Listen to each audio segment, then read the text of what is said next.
무더운 날씨에 먼 길을 마다하지 않고 이렇게 많은 스님들이 오셔서 법회의 성황을 이루어주셔서 아주 대단히 고맙습니다. 화엄경 제6강 위선 유인물부터 좀 살펴보도록 하겠습니다. 첫 시간에 조금 이제 언급했던 이야기인데 이런 것들도 이렇게 문서화해서 활자로 정리를 하면은 스님들도 인연 따라서 화엄경을 이야기할 그런 장소에서 자료로 쓰실 수 있도록 제가 이렇게 적어서 나눠드립니다. 뭐 자세하지는 않습니다. 뭐 상식적인 선에서 화엄 10차례라든지 또 화엄의 여러 조사 스님들에 대한 거라든지 이런 것들을 이제 정말 철저하게 역사적인 고정이라든지 어떤 그 전등록이라든지 또 승보전 이런 것을 통해서 그 출처를 밝히고 하는 그런 일들은 어떤 그 다른 경우에서 해야 할 그런 일들로 생각하고 상식적인 선에서 대강 이렇게 정리해 봤습니다.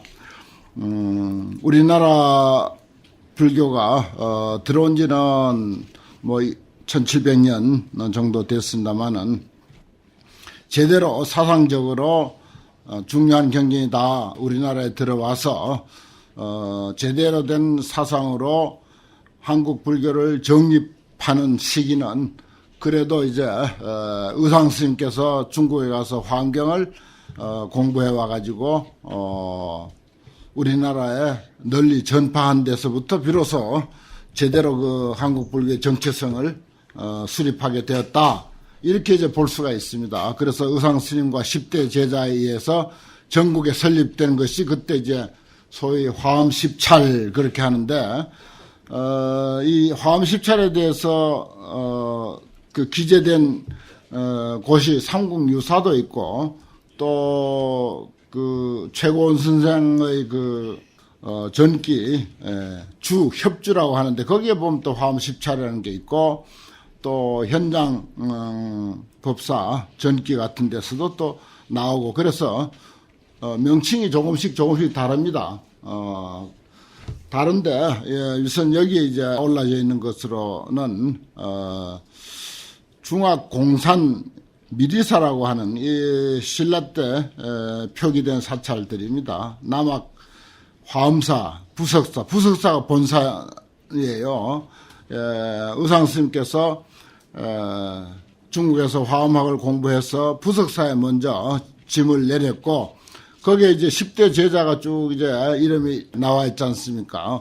오진 스님, 지통 스님, 표운 스님, 진정 스님, 진장 스님, 도융 스님, 낭원 스님, 상원 스님, 능인 스님, 의적 스님 이런 분들이 많은 제자 중에 10대 제자를 이제 의상 스님이 10대 제자를 꼽는데 물론 의상 스님이 직접 이제 그 사찰을 건립한 그런 사찰도 있습니다. 범어사 같은 경우는요.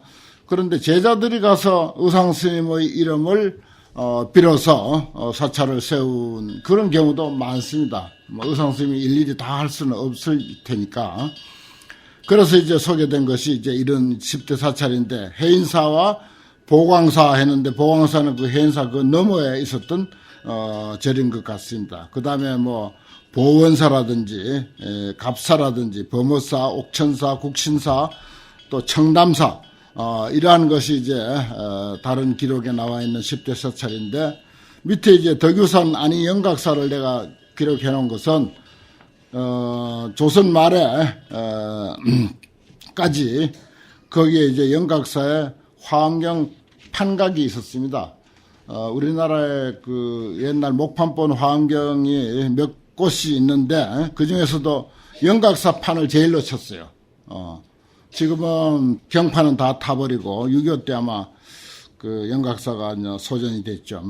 타버리고 그때 찍은 화엄경은 아직도 몇 벌이 우리나라에 소장되어 있습니다. 공부하는 사람들은 이제 그 책을 구하려고 상당히 노력을 많이 하죠. 제일 아주 판본이 좋다고 하는. 그래서 지금 크게 화엄종찰이라고 현판을 세워놓은 사찰이 그래도 영각사입니다. 내가 어느 날 영각사를 지나다가 보니까 그런 현판이 있는 거예요. 해인사 같은 데도 원종대가람 이런 표현을 하긴 했습니다만은 크게 화엄경만을 숭상하는 것도 아니고 부석사도 그렇고 또 화엄사는 그 이름도 화엄사인데도 불구하고 그렇게 화엄경을 숭상하거나 그러진 않습니다. 그런데 간판이나마 영각사는 화엄종찰이라고 이제 걸어놨기 때문에 그래서 이제 내가 이렇게 한번 이름을 밝혀줬습니다.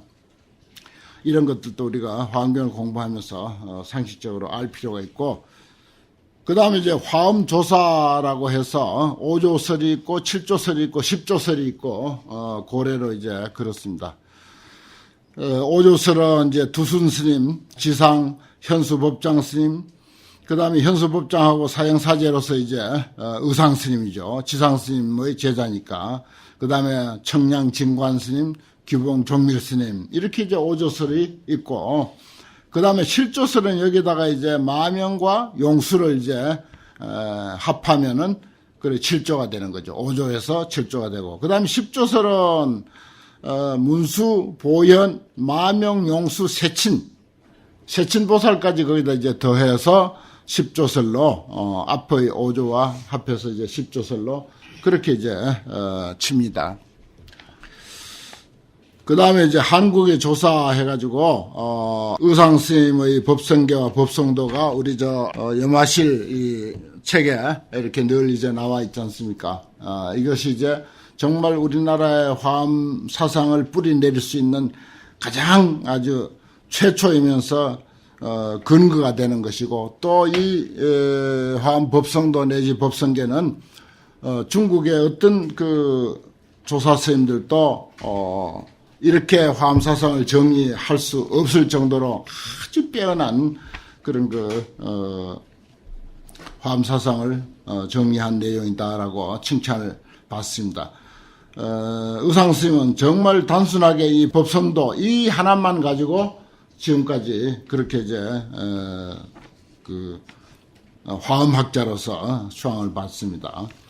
많은 책을 쓴다고 해서 유명한 것이 아니라 한 편을 써도 정말 만고의 귀감이 될 그리고 영원히 남을 그런 글 명문 한 편을 쓰면은 말하자면은 이렇게 역사적으로 오래 가게 됩니다. 그 다음에 이제 원효 스님은 우리가 잘 아는 바대로 의상 스님과 유학을 가는 도중에 깨달은 바가 있어서 돌아온 그런 이제 스님이죠. 원효 스님은 화엄경 서문이 있고 광명각품 소가 있고 그렇습니다. 그래서 화엄학자로서 또 빼놓을 수가 없는 그런 분이죠.